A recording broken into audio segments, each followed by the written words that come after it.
Everyone thought the engine fire warning was false because everything about the moment told them it shouldn't be real. The aircraft had just climbed through 10,000 feet, the exact point where tension fades and routine takes over. The roar of takeoff had softened, the climb rate stabilized, and the cockpit atmosphere shifted from urgency to quiet monitoring. When the warning sounded, "Engine 2 fire," it felt out of place, almost intrusive. The captain didn't flinch.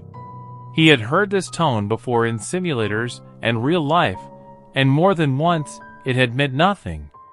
His eyes moved across the panel with practiced speed. Exhaust gas temperature, normal. Fuel flow, steady. Oil pressure, unchanged. Vibration, non-existent. Outside the windshield, the engine looked pristine, sunlight glinting off smooth metal, no smoke trail, no discoloration, no flicker of flame. In modern aviation, fire detection systems are extremely sensitive by design, and crews are trained not to react emotionally to a single alert without confirmation. Moisture intrusion, sensor aging, wiring faults, even recent maintenance can trigger false warnings. Shutting down a perfectly good engine during climb can create asymmetric thrust, increased workload, and real danger. So the checklist began, calm and deliberate, spoken aloud exactly as written. Thrust was reduced slightly. Parameters were watched closely. Air traffic control was advised of a possible indication under evaluation, not an emergency. In the cabin, passengers were already unbuckling, stretching their legs, opening air vents. Flight attendants began preparing service. To everyone on board, this flight felt ordinary, predictable, safe. The warning light stayed illuminated, silent but unwavering, and because nothing else supported it, it was easy, almost logical, to believe it was wrong. What no one could see was that the threat wasn't dramatic, and that subtlety made it far more dangerous. Deep inside the engine nacelle, behind layers of shielding and panels, a fuel line seal had begun to fail. It wasn't a rupture. It wasn't a leak that sprayed fuel outward. It was a slow degradation that allowed a fine mist of pressurized fuel to escape into a confined, extremely hot space. When it ignited, it didn't explode. It burned steadily, like a blowtorch, concentrated and directional. The fire detection system sensed the abnormal heat immediately, which is why the warning appeared so early, but the fire itself was hidden from airflow and invisible from outside. As minutes passed, heat traveled along metal components, following structural paths into areas never meant to endure sustained fire. Engine instruments remained deceptively stable. That false stability reinforced doubt. Then came the first human confirmation.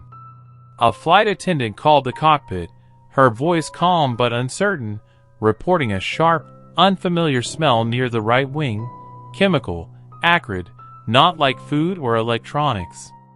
The captain stood and leaned toward the side window, scanning again. This time he noticed something subtle but unsettling, a shimmering distortion behind the engine, like heat rising from a road on a summer day. Still no flames. Still no smoke. But the aircraft itself began to speak in quieter ways. A faint vibration appeared, not strong enough to trigger alerts, but persistent enough to feel wrong. Control inputs required slightly more correction. Individually, these signs meant little.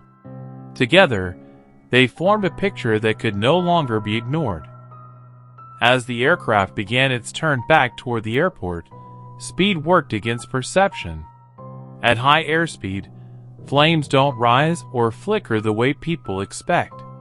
They flatten, stretch backward, and cling tightly to surfaces, nearly invisible against metal.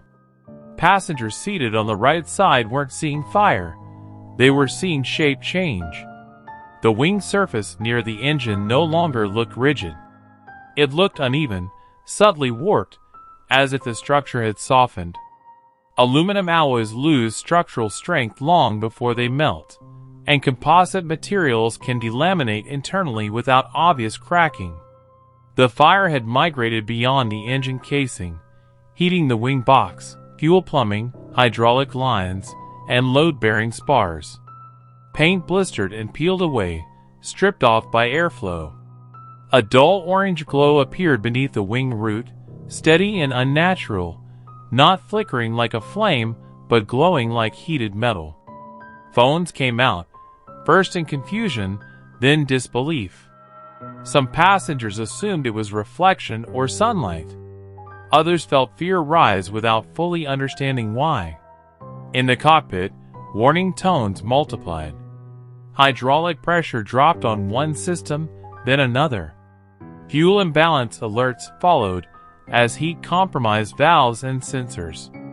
The crew discharged the engine fire extinguishers, but by now, the fire was no longer confined to the engine. It was burning in structural spaces the extinguishers could not reach. This was no longer an engine malfunction. It was a structural integrity emergency unfolding in real time. Inside the cockpit, time compressed. Checklists were abandoned in favor of raw aircraft control and judgment. The captain declared a full emergency, his voice steady but urgent. Air traffic control cleared the runway instantly, traffic scattering away without question.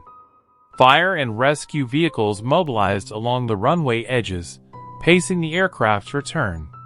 The jet was still flyable, but only because the damage had not yet crossed a critical threshold.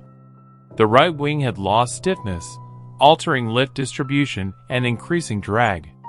Control inputs required constant, careful correction. Abrupt maneuvers were avoided at all costs. Stressed metal can fail suddenly under sharp loads. In the cabin, confusion turned into visible fear. Flames were now clearly visible, pressed flat along the wing, growing brighter as airspeed decreased. The smell intensified, thick and unmistakable. Cabin crew shouted commands, their training overriding fear. Brace positions were called, then rescinded as landing became imminent. The runway rushed closer faster than most passengers expected. The touchdown was firm, intentional, perfectly aligned. Reverse thrust was limited to reduce stress. Braking was aggressive. As the aircraft slowed, airflow no longer hid the damage. Flames rose visibly from the wing root, and the metal sagged, glowing faintly, warped by heat that had been building far longer than anyone realized. Evacuation began almost immediately. Slides deployed, some tilting slightly as the weakened wing altered the aircraft's geometry. Passengers ran onto the runway, some barefoot, some clutching nothing but instinct, others frozen until physically guided away. Fire crews attacked the wing with foam and suppressant, flooding the area where structure met flame. Only after the aircraft came to a complete stop did the fire fully reveal itself, no longer masked by speed or altitude. Investigators would later confirm that the warning had been accurate from the first second it appeared. The fire was never false. It was simply hidden, shielded by design assumptions and human expectation. The final report would lead to changes in inspection procedures, fuel system seal tracking, fire detection interpretation, and crew training worldwide. But reports don't capture what mattered most in those moments.